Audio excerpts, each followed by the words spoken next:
செய்திகள் தொடர்கின்றன. சம்பா சாகுபடிக்கு காவிரி நீரை திறந்துவிடக் கோரி தஞ்சையில் திருவாரூர் ரயில் மறியல் போராட்டத்தில் ஈடுபட்ட விவசாயிகளை போலீசார் கைது செய்தனர். காவிரி ஆற்றில் தண்ணீர் திறக்கப்படாததால் தஞ்சை, திருவாரூர், நாகப்பட்டினம் உள்ளிட்ட டெல்டா மாவட்டங்களில் விவசாய பணிகள் அடியோடு முடங்கியுள்ளன. இதனால் 5 லட்சம் விவசாயிகளும் 15 லட்சம் விவசாய தொழிலாளர்களின் வாழ்வாதாரம் பாதிக்கப்பட்டுள்ளது. இந்த நிலையில் விவசாயிகளுக்கு நிவாரண உதவி வழங்கக் கோரி தமிழ்நாடு விவசாயிகள் சங்கம், விவசாய தொழிலாளர்கள் சங்கத்தினர் தஞ்சையில் இன்று ரயில் மறியல் போராட்டத்தில் ஈடுபட்டனர். இதையடுத்து மறியலில் ஈடுபட்ட விவசாயிகளை போலீசார் கைது செய்தனர். விவசாய தொழிலாளர் குடும்பத்திற்கு ரூபாய் 10,000 நிவாரணமாக வழங்க வேண்டும். நாங்கள் பலமுறை இந்த கோரிக்கைகளுக்காக பல கட்டங்களிலே போராட்டம் நடத்தியும் எந்தவித நடவடிக்கையும் தமிழக அரசும் மத்திய அரசும் செய்யப்படவில்லை. ஆகவே இந்த கோரிக்கைகளை முன்வைத்து இந்த போராட்டம் நடந்து கொண்டிருக்கிறது. இதேபோல திருவாரூர் மாவட்டத்தை வறட்சி மாவட்டமாக அறிவித்து இழப்பீடு வழங்கக் கோரி தமிழ்நாடு விவசாயிகள் சங்கம் மற்றும் தமிழ் மாநில விவசாய தொழிலாளர்கள் சங்கத்தினர் திருத்துறைப்பூண்டியில் ரயில் மறியல் போராட்டத்தில் ஈடுபட்டனர். அப்போது மத்திய மாநில அரசுகளுக்கு எதிராக கண்டன கோஷங்கள் எழுப்பப்பட்டன. இதைத் தொடர்ந்து மறியலில் ஈடுபட்ட 500க்கும் மேற்பட்டோர் கைது செய்யப்பட்டனர். மத்திய அரசாங்கம் உடனடியாக காவேரி நதிநீர் ஆணையத்தை கூட்ட வேண்டும். தமிழகத்திற்குரிய தண்ணீரை தமிழக அரசும் கடிதம் எழுதுவதோ இல்லாமல் உடனடியாக பெற்று தருவதற்கான அனைத்து முயற்சிகளையும் மேற்கொள்ள வேண்டும்.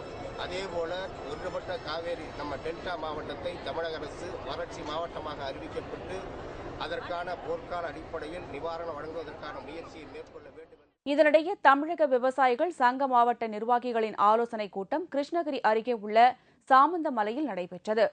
கூட்டத்திற்கு தலைமையேற்று பேசிய மாநில பொதுச் செயலாளர் ராமகவுண்டர், மத்திய அரசின் விவசாய கடன் தள்ளுபடி திட்டத்தில் 70% ஊழல் நடந்துள்ளதாக குற்றம் சாட்டினார்.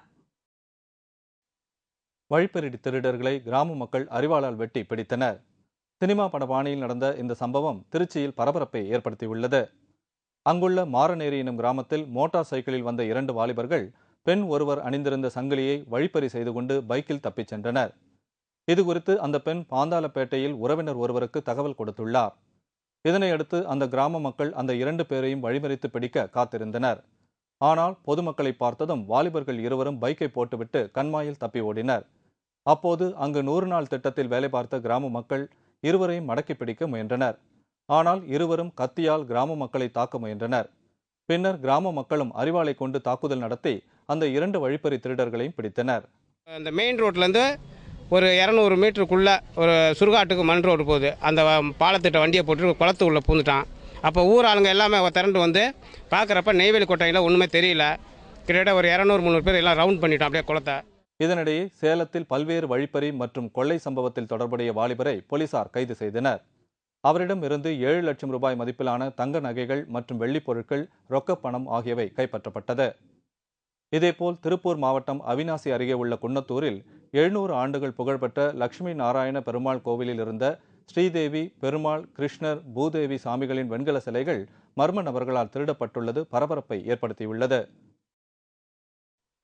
தமிழக அகதிகள் முகாமில் உள்ள இலங்கை தமிழர்களை விடுதலை செய்யக் கோரி முற்றுகை போராட்டத்தில் ஈடுபட முயன்ற வைகோ உட்பட ஏராளமானோர் கைது செய்யப்பட்டனர். செங்கல்பட்டு மற்றும் பூந்தமல்லி முகாம் உட்பட அனைத்து முகாம்களிலும் உள்ள இலங்கை தமிழர்களை விடுதலை செய்யக் கோரி பூந்தமல்லி முகாமில் செந்தூரன் கடந்த 6ஆம் தேதி முதல் சாகும் வரை உண்ணாவிரதம் இருந்து வருகிறார். அவரது உயிரை காப்பாற்ற கோரியும் முகாம்களில் இருக்கும் இலங்கை தமிழர்களை விடுதலை செய்யக் கோரியும் பூந்தமல்லியில் மதிமுக சார்பில் இன்று போராட்டம் நடந்தது. இதில் மதிமுக பொதுச் செயலாளர் வைகோ உட்பட ஏராளமானோர் கலந்து கொண்டனர். ராஜபக்சேவை கண்டித்தும் அகதிகள் முகாமை மூட வலியுறுத்தியும் ஆர்ப்பாட்டத்தில் கோஷங்கள் எழுப்பப்பட்டது. பின்னர் பூந்தமல்லி முகாம் நோக்கி முற்றுகை போராட்டம் நடத்துவதற்காக வைகோ தொண்டர்களுடன் ஊர்வலமாக புறப்பட்டுச் சென்றார். இதையடுத்து அங்கு தயாராக இருந்த போலீசார் வைகோவையும் நிர்வாகிகளையும் கைது செய்து வேனில் ஏற்றிச் சென்றனர். இதற்கிடையே வைகோ கைது செய்யப்பட்டதை கண்டித்து தொண்டர்கள் பூந்தமல்லி ஸ்ரீபெரும்புத்தூர் நெடுஞ்சாலையில் அமர்ந்து மறியலில் ஈடுபட்டனர். மறியலின் போது பூந்தமல்லி புதுச்சத்திரத்தை சேர்ந்த மதிமுக பிரமுகர் ஒருவர் உடலில் பெட்ரோல் ஊற்றி தீக்குளிக்க முயன்றதால் பெரும் பதற்றம் நிலவியது. 2ஆம் நிலை காவலர் பணியிடங்களுக்கான உடல் திறன் தேர்வு தமிழகம் முழுவதும் இன்று தொடங்கியது. இதில் ஆயிரக்கணக்கான இளைஞர்கள் கலந்து கொண்டனர். தமிழ்நாடு சீருடை பணியாளர் தேர்வுக் குழுமம் சார்பில் 2ஆம் நிலை காவலர்களுக்கான எழுத்துத் தேர்வு கடந்த ஜூன் மாதம் 26ஆம் தேதி மாநிலம் முழுவதும் நடைபெற்றது. இதில் தேர்ச்சி பெற்ற இளைஞர்களுக்கான உடல் திறன் தேர்வு திருச்சியில் இன்று முதல் 4 நாட்கள் நடைபெறுகிறது. இதில் திருச்சி, பெரம்பலூர், கரூர், புதுக்கோட்டை உள்ளிட்ட மாவட்டங்களைச் சேர்ந்த 1200 இளைஞர்கள் பங்கேற்றனர். இதில் உயரம், எடை மற்றும் மார்பளவு ஆகிய உடல் தகுதி அளிக்கப்பட்ட பின் உடல் தகுதிக்கான 1500 மீட்டர் தூர ஓட்டப்பந்தயம் நடைபெற்றது. ஃபர்ஸ்ட் ரிட்டன் எக்ஸாமினேஷன் இல்லை குவாலிஃபை ஆனவங்க இன்னைக்கு certificate verification, physical measurement and endurance test எடுக்கிறாங்க.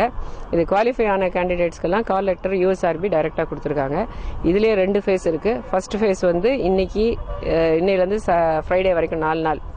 இதில் குவாலிஃபை ஆகிறவங்களுக்கு நெக்ஸ்ட் ஸ்போர்ட்ஸ் ஈவெண்ட்ஸ், அந்த ரோப் கிளைம்பிங், ஜம்ப்பு, ரன்னிங், இந்த ஈவெண்ட்டுக்கு வந்து சாட்டர்டேலேருந்து அடுத்த ஃபேஸ் இப்போ குவாலிஃபை ஆகிறவங்களுக்கு ஏர்மார்க் பண்ணி அனுப்புவோம். அவங்க அடுத்த ஈவெண்ட்டுக்கு அடுத்த ஃபேஸுக்கு வருவாங்க, அப்பியர் ஆவாங்க. இதேபோல வேலூரிலும் 2ஆம் நிலை காவலர்களுக்கான உடல் தகுதி தேர்வு அங்குள்ள நேதாஜி மைதானத்தில் தொடங்கியது. உடல் திறன் தேர்வில் கலந்து கொண்ட இளைஞர் ஒருவர் ஓட்டப்பந்தயத்தில் மயங்கி விழுந்ததால் சற்று நேரம் பரபரப்பு ஏற்பட்டது. இங்கு நடைபெற்ற உடல் திறன் தேர்வில் 4000க்கும் மேற்பட்டோர் பங்கேற்றனர். ராமநாதபுரம் மற்றும் சிவகங்கை மாவட்டங்களில் நடைபெற்ற உடல் திறன் தேர்வில் 440 பெண்கள் உட்பட 3570 பேர் கலந்து கொண்டனர். இதேபோல் காஞ்சிபுரம், விழுப்புரம், விருதுநகர் உள்ளிட்ட மாவட்டங்களில் உடல் திறன் தேர்வு நடைபெற்றது. செங்கல்பட்டு அருகே அடையாளம் தெரியாத வாகனம் மோதியதில் வேளாங்கண்ணிக்கு நடைபயணம் கொண்ட பக்தர்கள் 2 உயிரிழந்தனர். படுகாயமடைந்த ஒருவர் மருத்துவமனையில் அனுமதிக்கப்பட்டுள்ளார். சென்னை அருகே அனகாபுத்தூரைச் சேர்ந்த கருப்பையா, சேத்துப்பட்டைச் சேர்ந்த சகாதேவன், சங்கர் ஆகிய வேளாங்கண்ணிக்கு நடைபயணமாக சென்றனர். செங்கல்பட்டு இருங்குன்றப்பள்ளி அருகே அதிகாலையில் இவர்கள் மூவரும் சாலையோரம் நடந்து சென்றபோது அடையாளம் தெரியாத வாகனம் ஒன்று இவர்கள் மீது மோதியது. இதில் படுகாயமடைந்த மூவரும் செங்கல்பட்டு அரசு மருத்துவமனையில் அனுமதிக்கப்பட்டனர். அங்கு சிகிச்சை பலனின்றி கருப்பையா மற்றும் சகாதேவன் பரிதாபமாக உயிரிழந்தனர். ஒருவர் ஆபத்தான நிலையில் மருத்துவமனையில் சிகிச்சை பெற்று வருகிறார். இதனிடையே பல்லாவரம் அருகே அரசு பேருந்தை முந்தி செல்ல அசுர வேகத்தில் சென்ற தனியார் பேருந்தால் படியில் பயணம் செய்த மாணவர்கள் 4 பேர் படுகாயமடைந்தனர். இதனால் கொதிப்படைந்த அரசு பேருந்தில் பயணித்தவர்கள் தனியார் பேருந்தை அடித்து உதைத்து சூறையாடினார்கள். மேலும் அந்த பஸ் டிரைவருக்கு அடி உதை விழுந்தது.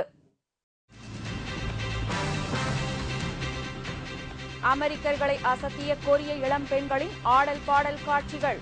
விவரம் இடைவேளைக்கு பிறகு.